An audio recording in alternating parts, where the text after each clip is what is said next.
summary of, as we get into chapter 10, things begin to change in the letter of Second Corinthians when we get to chapter 10. Paul has been going through this entire letter up to this point and really dealing with, he's talked to them about his struggles, about his hardships, and he's going to talk more about those with a different purpose here in just a moment. But he wrote the first letter to these Christians really concerned about how they received it, because he knew he was very, very strong, very, very blunt in that letter to the Corinthians in his first letter.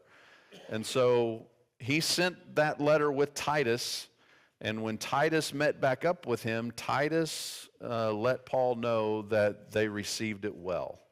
That they were making changes. The things that Paul was really getting on to them for, that they were making changes and they had repented and they were doing what was necessary to make their lives right with God. And so now that was the majority, but Titus also reported that there were some that were not in favor of Paul. And that's where we find ourselves beginning in chapter 10. Paul now is about to change his tone. This is going to be what is one of the greatest defenses of Paul's apostleship in all of Scripture. And that's from chapters 10 all the way through the end of the rest of the book. He is going to defend his apostleship. And he doesn't want to. He doesn't even like doing it.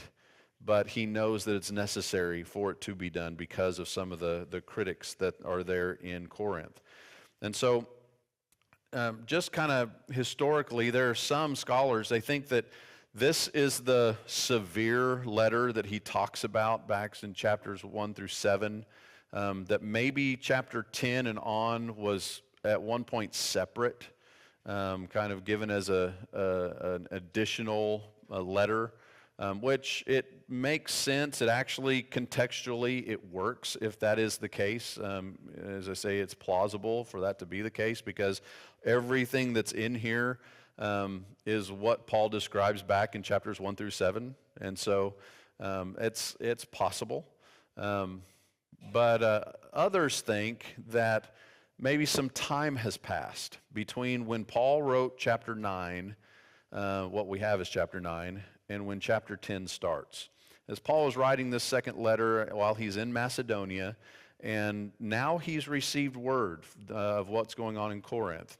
Now he's begun to have some time to hear of what some of the challenges and some of the criticisms have been concerning him over a little bit of time. And now, after maybe a few weeks, maybe months have passed, Paul now begins to write chapter 10 because now he's learned a little bit more of what's going on. And so he's learned that there are people who are beginning to turn against him there in Corinth. But regardless of this, Paul, as we said, begins this most thorough defense of his apostleship, the authority that he has through Christ. And he's also going to give a very, very spirited attack against the false teachers, those that are challenging him and those that are trying to work against him. So, Paul, there's some charges that have been brought against Paul. And he gives us in chapter 10 and verse 10 probably what these charges are really about. Notice in chapter 10 and verse 10, he says, "For they say his letters are weighty and strong, but his personal presence is unimpressive and his speech contemptible." So here it looks like is the accusation that's been made. Okay, so when Paul writes a letter from hundreds of miles away, yeah, he can be strong. But when he's here, he's pretty much a wimp. He doesn't talk strong. He doesn't come across that way when he's here. So he has to hide behind the pen and paper, ink and paper. He can't stand up to us when he's here in person, and so this is is part of what Paul is going to be defending himself against. And so that's the accusation. But if we back up to chapter 10, the first couple of verses, we see what Paul is trying to get across to them. He tells them in the first two verses, I'm trying to be meek. I'm trying to be gentle. When I'm there face to face with you, Paul is trying to have a character, an example of meekness and gentleness.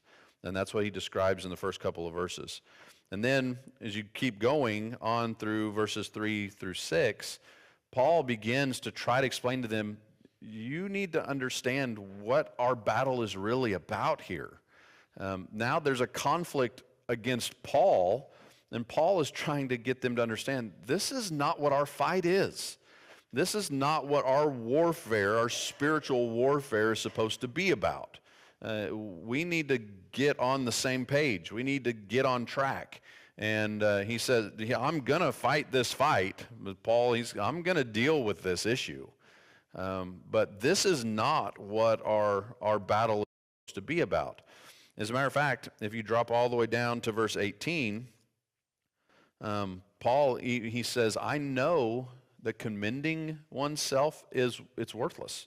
He says, for it is not he who commends himself that is approved, but he whom the Lord commends. And so Paul, in the middle of this, he says, I get it. Just because I am trying to defend myself, it's not going to matter to a lot of people. The ones who don't like me, just because I'm giving them my defense, they're still not going to like me. And you know what? That doesn't really matter. What matters is if God gives approval. If God approves of what a person is doing, that's what matters. So even Paul, in giving his own defense, he says, I realize that it's pretty much fruitless for me to have to do this, but I'm going to. I need to do this. You have forced me into giving you the evidence of my apostleship, of my God-given authority that I have through Christ. And so now he's going to go, if we go back to what he was dealing with in verses 3 through 6, that's where he begins to stand up for himself. And this is where Paul, he talks about, here's what our warfare is. And it's almost in the sense of when I come to you, when I get there, and I am standing in front of you, because the accusation's been put out there, when you're here in person, you're not very strong. And so what Paul is letting them know is when I get there, here's what the battle's going to be. In verse 5, he says, I'm going to destroy all speculations. Also in verse 5, I'm going to destroy every lofty thing. Lofty thing, what does that mean? Lofty things. He's saying all of those, they sound like these deep, scholarly arguments that you're making. They make you sound like you're wise. These teachers, these false teachers, these accusers, they have all of these high, lofty, philosophical reasons for things. And Paul says, I'm going to destroy every one of those because they hold no weight. And it may even be, as Paul, he said, it may seem like they're coming from God even. They may claim that my message, how great and how grand it is from God. And Paul's going to say, I'm going to prove that it's not. And so Paul is letting them know that he is going to take this battle on head on. Also in verse 5, he says, we will take every thought captive. In other words, he's talking about all of the misguided thoughts and the misguided teachings that these false teachers have put in their heads. Paul's saying, I'm going to take a hold of your thoughts and I'm going to take them captive so that I can keep them from going offline and going off base so that you don't have false ideas. I'm going to capture your thoughts and get them back on track for what is true. And so Paul is trying to prepare them for what's going to happen. In verse 6, he tells them that we are ready to punish all disobedience, anything that's disobedient. So Paul, he does not intend to take the accusations that have come against him lightly. He's letting them know up front. Verse 1 and 2, when I'm with you, I've tried to be meek. I've tried to be patient. I've tried to be humble. But when I come next time, the battle's on. This war is on. If you are going to be so contentious against me, he says, I'm going to bring it to you, but I'm going to bring it to you in truth. I'm going to make sure that you know the truth, because it's not about me, verse 18. It's not about me and what I think about myself. It's what God thinks about me. And I'm going to reveal to you the way that God views who I am. And so Paul then gives all of these different things concerning himself. In verse 8, he is confident in his commission, the purpose God has sent him out to do. He's confident. I know that I'm doing what God has called me to do. Also in verse 8, he's confident in his God-given authority. The authority that he has comes from God himself. See there, it says, for even if I boast somewhat further about our authority, which the Lord gave for building you up and not destroying you, I will not be put to shame. And so Paul, I have God-given authority. This isn't mine. This belongs to God. Again in verse 8, he says, when I come, I don't come to tear you down. I come to build you up. I'm there to make you stronger. And here are these accusations that are being thrown against him. They're trying to tear him down, but they're trying to convince other people that all Paul does is tear us down. And if you went back and read 1 Corinthians, you could make some arguments. So you see, Paul, all he is negative. He's just getting onto our case about all these things. Yeah, every single thing that needs to change, or else you're not going to be able to enter into the kingdom of heaven. You're not right with God. So that's why Paul had to say what needed to be said there. Paul is not there to tear them down, but to build them up. In verse 9, he mentions that he meant for his letters to be strong, yet to be loving. That's his intent. Verse 11, he's consistent, whether it's in the letters that he writes or he's in person. Now, Paul is making a claim here that I am consistent. Now, my approach may be different.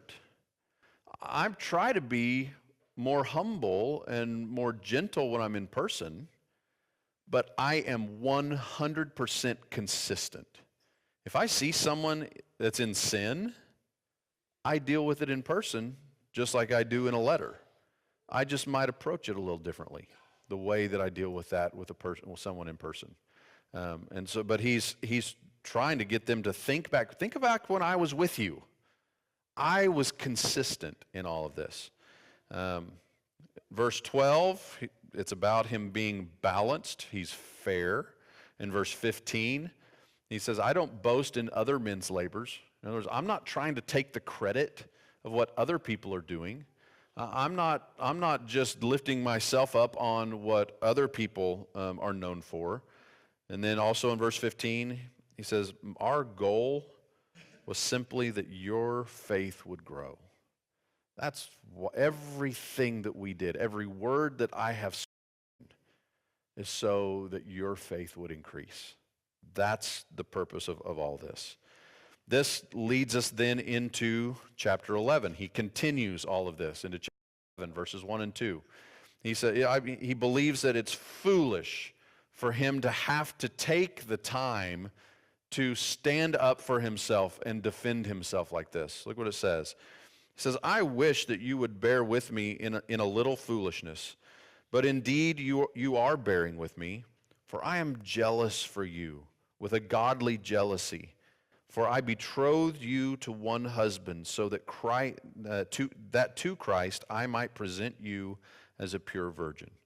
And so Paul, he says, everything that I have done, as he says, if you would bear with me in a little foolishness, he's letting them know, he said, this is ridiculous that we have to do this. It's foolish that we have to go through this. But he says, I'm glad that you're willing to bear through this, because there's one thing. He talks about his jealousy. The only reason he says, I am doing this is because I love you so much. I have such a jealousy for your souls that you will be right with God and that you will be betrothed to Jesus Christ. Not to me, but I am trying to get you to connect with Christ. And so that's why Paul says that he's willing to go ahead and do this and put up with this, even though he doesn't want to.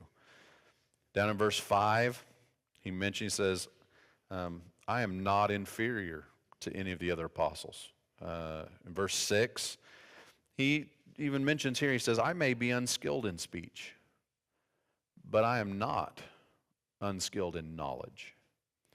So I might not be the best speaker. And maybe that's what some of these people thought when he was there, because he's not, Paul is admitting here that he is not a great orator. When I think of the Apostle Paul, I think of this great preacher who stands at the Areopagus in Athens and just proclaims this.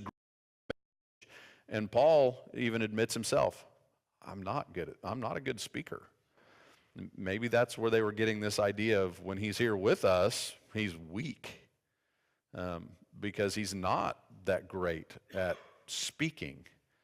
But Paul lets them know, but I am great with knowledge. What I have from God is tremendous. And the knowledge of truth will always overcome the lack of ability to speak. That goes back to Moses. When Moses tried to make the excuses of how he just wasn't able to do, I'm not a good speaker. And what was God said? I am going to give you the words. I'm going to tell you what to say. And if we will simply trust God and just speak his word, we have nothing to fear. I understand the fear of public speaking, because there is something about being in front of people that I've been there. But there's something that also gives confidence. And that is, I know that if I am speaking truth, that there is nothing else that is a better confidence boost than knowing that I can't mess up. I can't make a mistake, because it is the power of the words of God that are behind this. And so to give that and the ability to persuade people. As a matter of fact, some of the most persuasive people that I've ever heard were not eloquent in speech. They were not good speakers. But the information and their passion for what they believed in was so strong that it drew you into what they were saying. And that's what it seems may have been the way that Paul was. It's not the way we picture him a lot of times, but that's the way he even describes himself here. Steve, it may very well also have been that all the great orators were not just in Athens, for example. There probably were many great orators in Corinth as well, Sure. due to being a major metropolitan city. So they may have heard a lot of these great orators and expected Paul to fit into that category Yeah. as well. Yeah. Anybody could. He was a horrible speaker, but maybe didn't measure up. Right. Anybody coming in and trying to persuade people to make a drastic change in any way with some new philosophy or religion, probably they were very well-spoken people, because that's usually how they would get followers. That's what we see in the world today still. The ones that are able to be real eloquent in their speech and be able to draw people in with their speech. And Paul's saying, that's not me. I've just got the truth.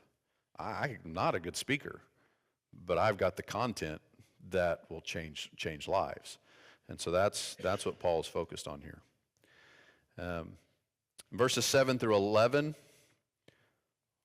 he goes through, I didn't hold back in sacrifice what I was willing to give and do and sacrifice of myself.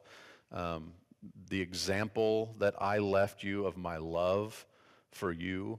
All of this is a part of the defense of Paul standing up for himself.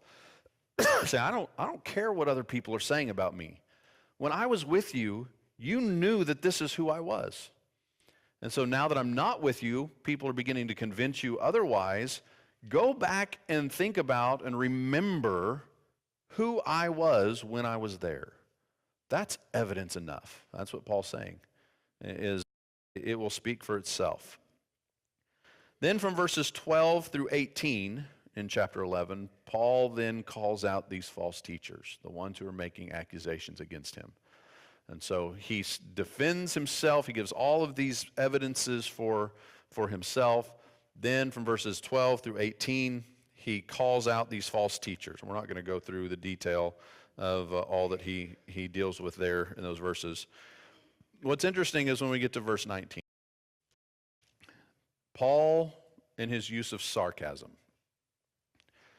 maybe he's inspired by God as he's doing this. But God allows Paul, the inspired writer, to use sarcasm.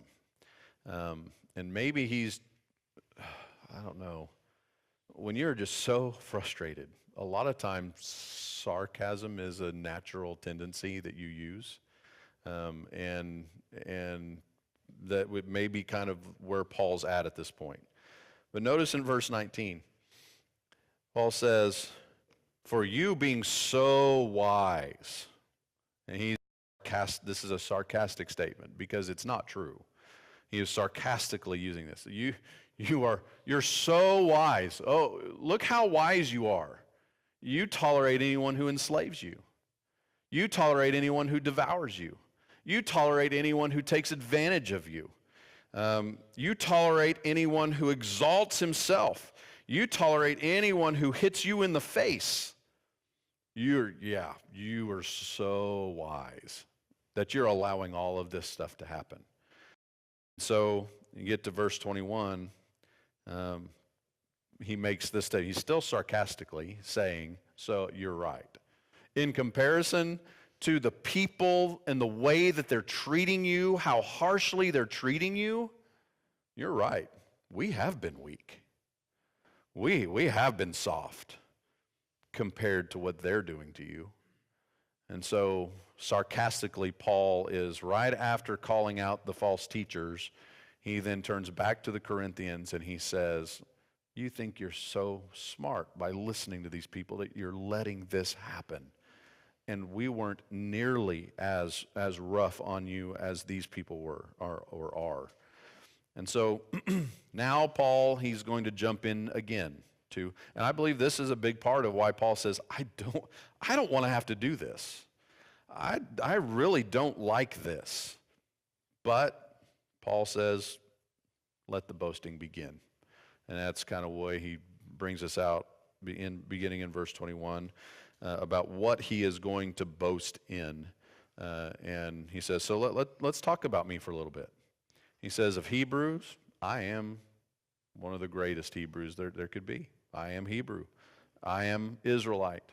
I am a descendant of Abraham, he says. I am a servant of Christ.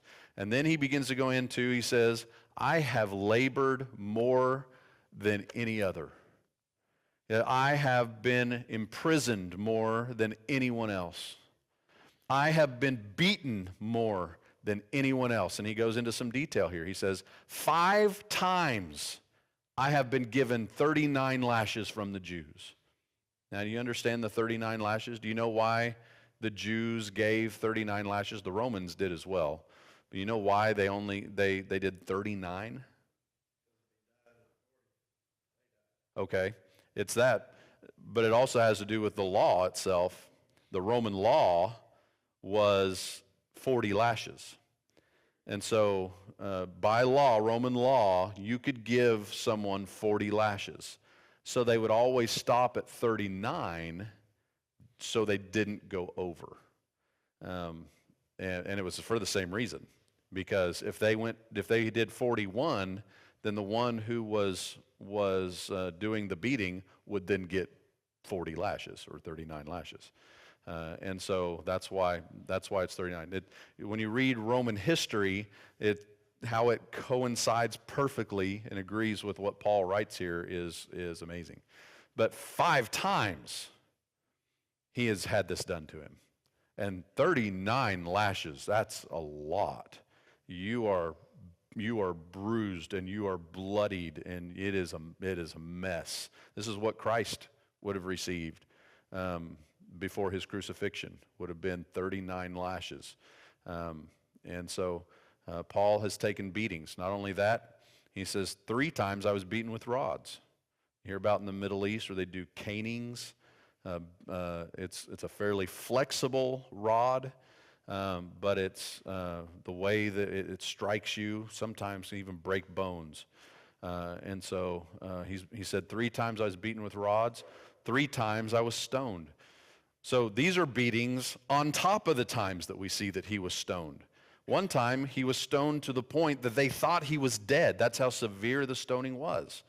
But he wasn't. He goes on, he says, 3 times I was shipwrecked. And he adds to that, he says, at least one of those times, I spent an entire night and an entire day floating in the ocean, or the sea.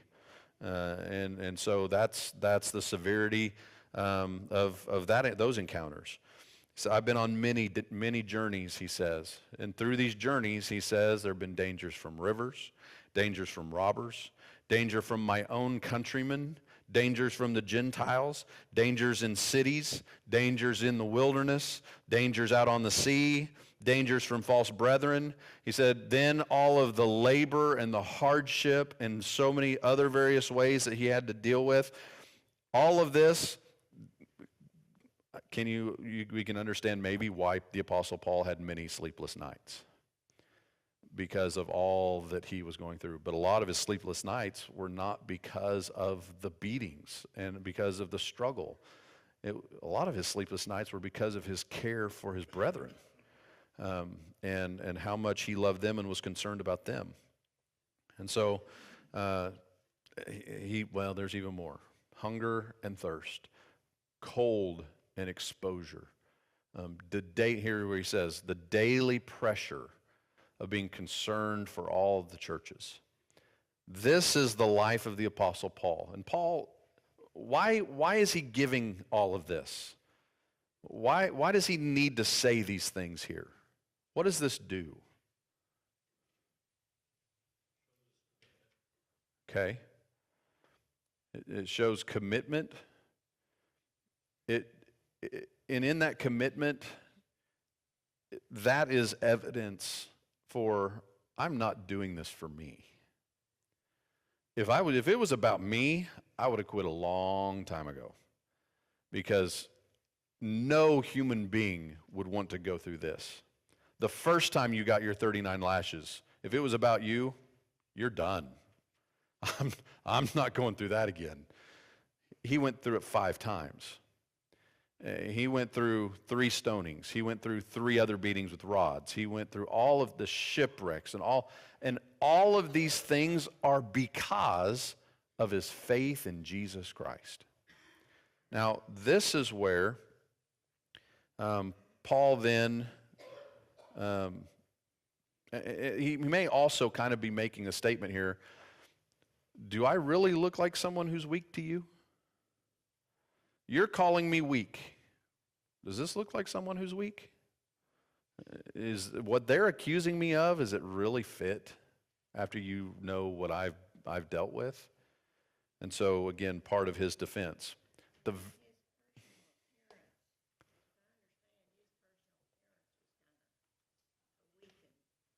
Yeah, the way that he describes himself in some other letters in his physical appearance he wasn't a great attractive guy. And after all these beatings, he definitely was not an attractive guy.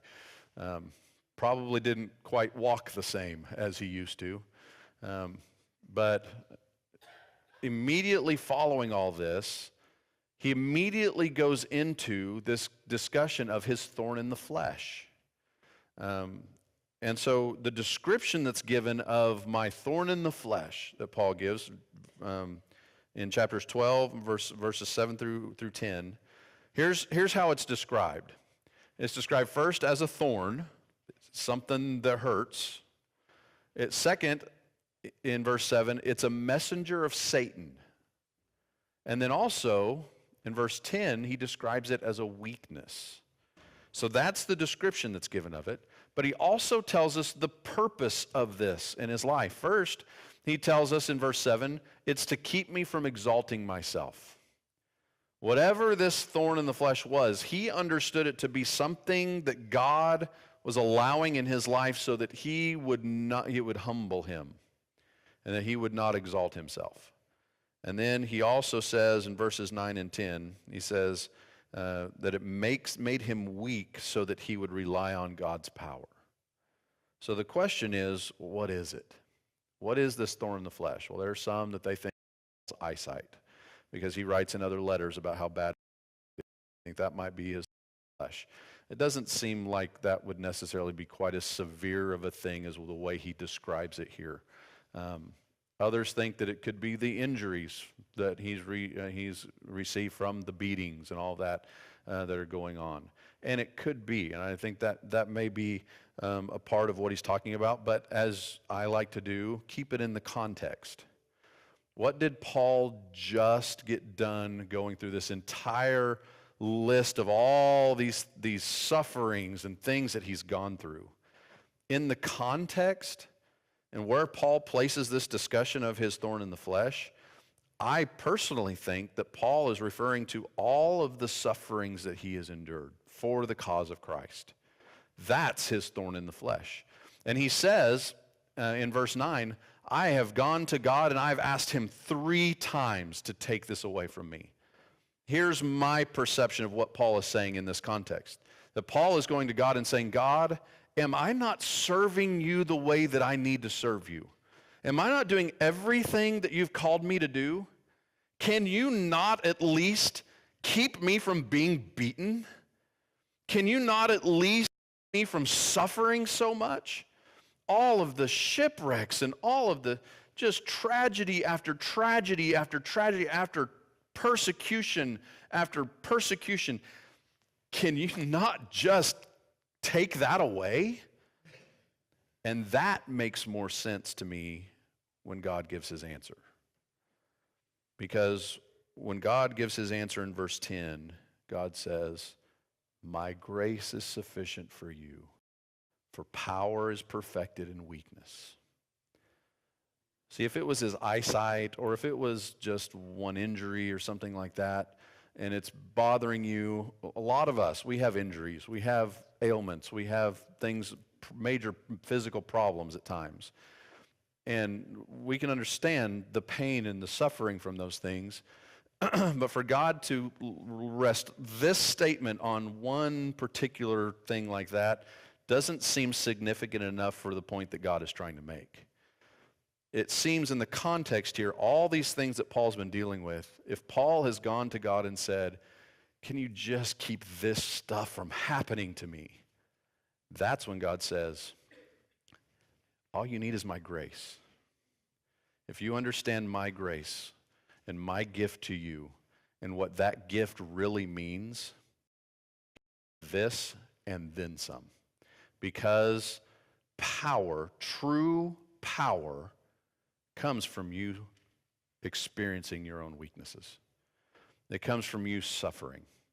It comes from you dealing with these types of things.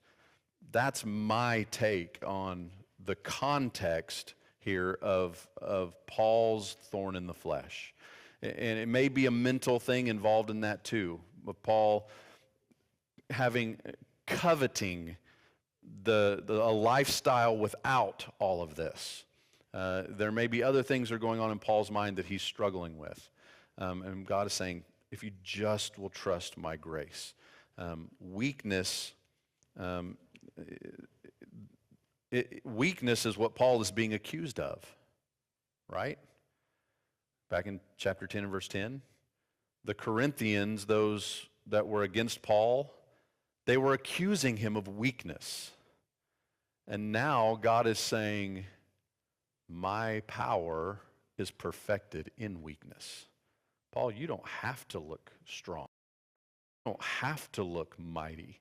You don't have to look the way that these people want you to look, because my power becomes stronger when you look weak, when you are weak.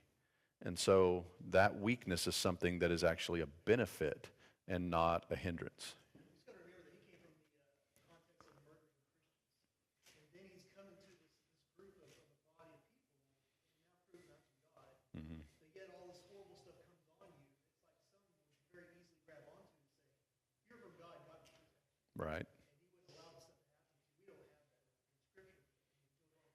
Right. And that could be a big part of that, of accusation that others would make of saying, if you were truly God's, he wouldn't let you go through all this. So he's throwing this in. This fits the context even stronger, I think, where he throws this in of saying, it might seem to you that God would protect me, but I've talked to God about this. And he may help me to understand that if I trust his grace, that's all I need.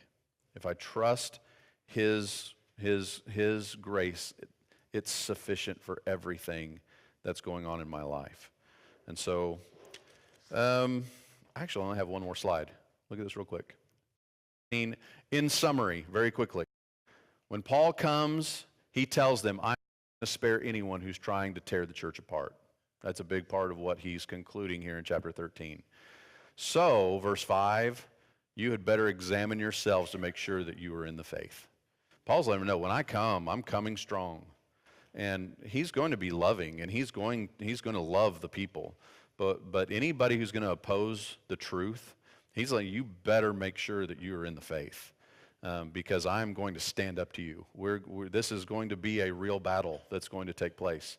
And then in verse 10, he pleads with them to do what is right so that he doesn't have to. He says there, use severity in accordance with the authority which the Lord gave me for building up and not for tearing down. He says, when I come, I'm going to use every ounce of authority that God has given me. But I want to do that to build you up. I don't want to do that to tear you down. That's not my purpose. And so he's letting them know at the end of this second letter, he's on his way. Remember, he's in Macedonia. He's north of them right now. And he's on his way down towards Corinth. He's going to be there before too long. And so he's letting them know in this second letter that you can accuse me of all you want. But when I get there, all that I have just given to you, I'm going to prove that it's true. And I'm going to put all of these lies to rest. And so he's wanting the church to be prepared.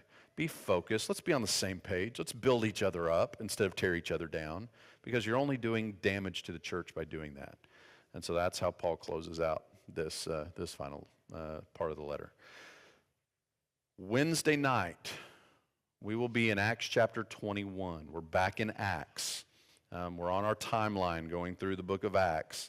And so we've stopped to look at several of these letters, Romans, 1st and 2nd Corinthians, and now we're going to be back in Acts chapter 21, looking to see where Paul is and what's going on leading up. I think we'll be in Acts for about the next 3 weeks, 5 or 6 classes, and then we'll get back into some of the other letters that he wrote at the end of the book of Acts. So that's where we're at.